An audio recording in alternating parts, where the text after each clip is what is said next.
അമീൻ ഹസൻ 4 ജഡ്ജിമാരുടെ വാർത്താ സമ്മേളനം കണ്ട രാജ്യമാണ്.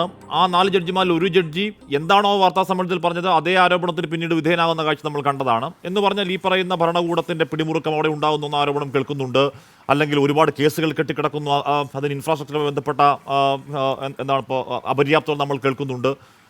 ചിലർക്ക് ജാമ്യം കിട്ടുന്നു, ചിലർക്ക് ജാമ്യം കിട്ടുന്നില്ല, ജാമ്യം കിട്ടാതെ ഒരുപാട് പേർ അകത്ത് കിടക്കുന്നു എന്നൊക്കെയുള്ള വലിയ വലിയ ആരോപണം നമ്മൾ കേൾക്കുന്നുണ്ട്.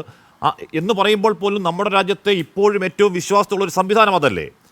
ആ വിശ്വാസതയിലേക്ക് ഇത്തരത്തിലുള്ള ശതകോടികൾ അല്ലെങ്കിൽ ഇത്തരത്തിലുള്ള കോടിക്കണക്കിന് രൂപ ചണച്ചാക്കുകൾ കെട്ടി സ്റ്റോർ റൂമിലിടുന്ന വാർത്തയൊക്കെ പുറത്തു വരുന്നത് എത്രത്തോളം ഭയാനകമാണ്, എത്രത്തോളം ഭീതിജനകമാണ്, എങ്ങനെയാണത് കറക്റ്റ് ചെയ്യപ്പെടേണ്ടത്? ഷമീൻ ഹസൻ.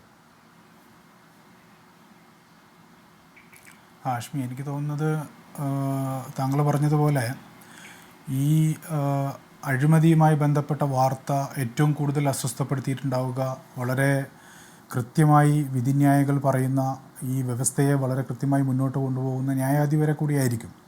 നമുക്കെല്ലാവർക്കും അറിയാവുന്ന പോലെ ഒരു വലിയൊരു ശതമാനം ന്യായാധിപരും ഈ രാജ്യത്ത്, പ്രത്യേകിച്ചും താഴെ കോടതികളിലൊക്കെയുള്ള ന്യായാധിപരെ സംബന്ധിച്ചിടത്തോളം ശരി തെറ്റുകൾ തങ്ങൾ ചെയ്യുന്നത് ശരിയാണോ എന്ന് വളരെ അസ്വസ്ഥതയോടുകൂടി വളരെ സൂക്ഷ്മമായി ഇൻഡിപെൻഡൻ്റായി ഈ സംവിധാനത്തെ കൊണ്ടു നടക്കുന്ന ന്യായാധിപരുള്ളത് കൊണ്ടാണ് ഈ ജുഡീഷ്യൽ സിസ്റ്റം ഇപ്പോഴും ഒരു പരിധിവരെയെങ്കിലും നീതിപൂർവമായി നിലനിന്ന് പോകുന്നത്. അവരെ കൂടി അപമാനിക്കുന്ന ഒരു സമീപനമാണ് ഈ കാര്യത്തിൽ ഉണ്ടായിട്ടുള്ളത്, ഈ വാർത്തയിലൂടെ പുറത്തു വന്നിട്ടുള്ളത് എന്ന് പറയാതിരിക്കാൻ കഴിയില്ല.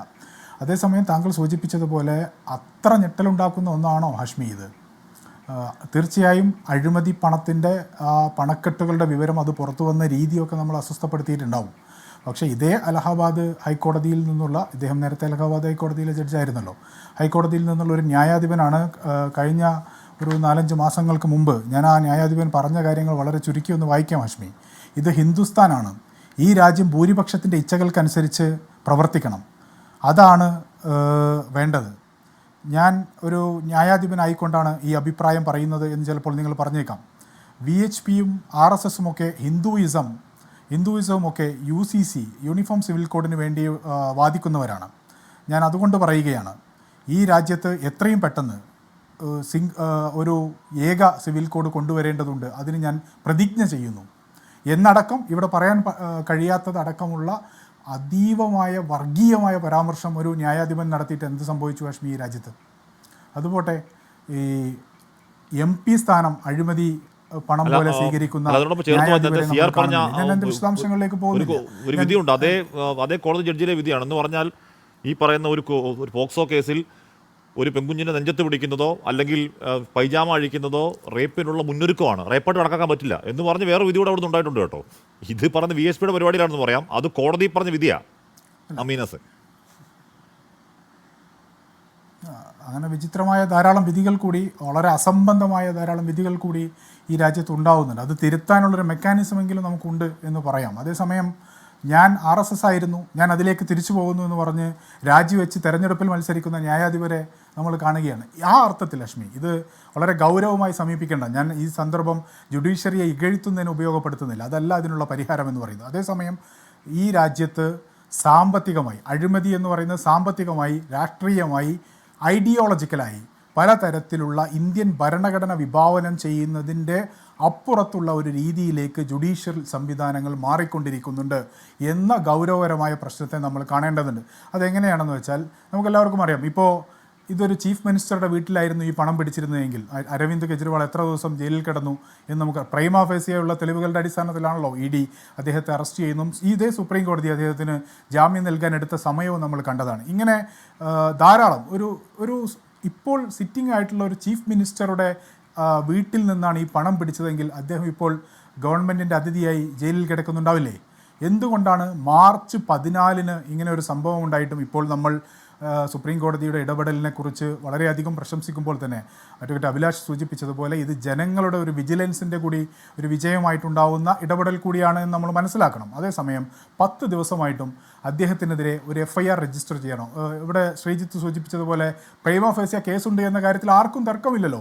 അപ്പം പിന്നെ എന്തുകൊണ്ടാണ് അദ്ദേഹത്തിനെതിരെ ഒരു കേസ് രജിസ്റ്റർ ചെയ്യാൻ നിർദ്ദേശം നൽകാൻ ഇത്ര സമയം ഉണ്ടാവുന്നത്? എന്തുകൊണ്ടാണ് ഒരു സ്പെഷ്യൽ ഇൻവെസ്റ്റിഗേഷൻ ടീമിനെയോ CBIയെയോ കൊണ്ട് അത് അന്വേഷിപ്പിക്കാൻ നമ്മുടെ ജുഡീഷ്യൽ സംവിധാനത്തിന് കഴിയാത്തത്? അതുകൊണ്ട് തന്നെ ഇതൊരു സാധാരണ രാജാക്കന്മാർക്കാണ് ഇത്തരം ഇമ്മ്യൂണിറ്റി ഉണ്ടാവുക. റൂൾ ഓഫ് കിങ് ഉണ്ടാകുമ്പോൾ ഇത്തരം ഇമ്മ്യൂണിറ്റി ഉണ്ടാവും. നമ്മളൊരു ഭരണഘടനാപരമായി പ്രവർത്തിക്കുന്ന റൂൾ ഓഫ് ലോ നിലനിൽക്കുന്നു എന്ന് കരുതുന്ന ഒരു രാജ്യമാണ്, ഒരു പരമാധികാര റിപ്പബ്ലിക്കാണ്. അവിടെ ന്യായാധിപരാണെങ്കിലും ഈ തരത്തിലുള്ള ഇമ്മ്യൂണിറ്റി ഇപ്പോൾ പോലും അദ്ദേഹം അനുഭവിക്കുന്ന ഇമ്മ്യൂണിറ്റി നൽകിക്കൂടാത്തതാണ് ഒരു വശത്ത്.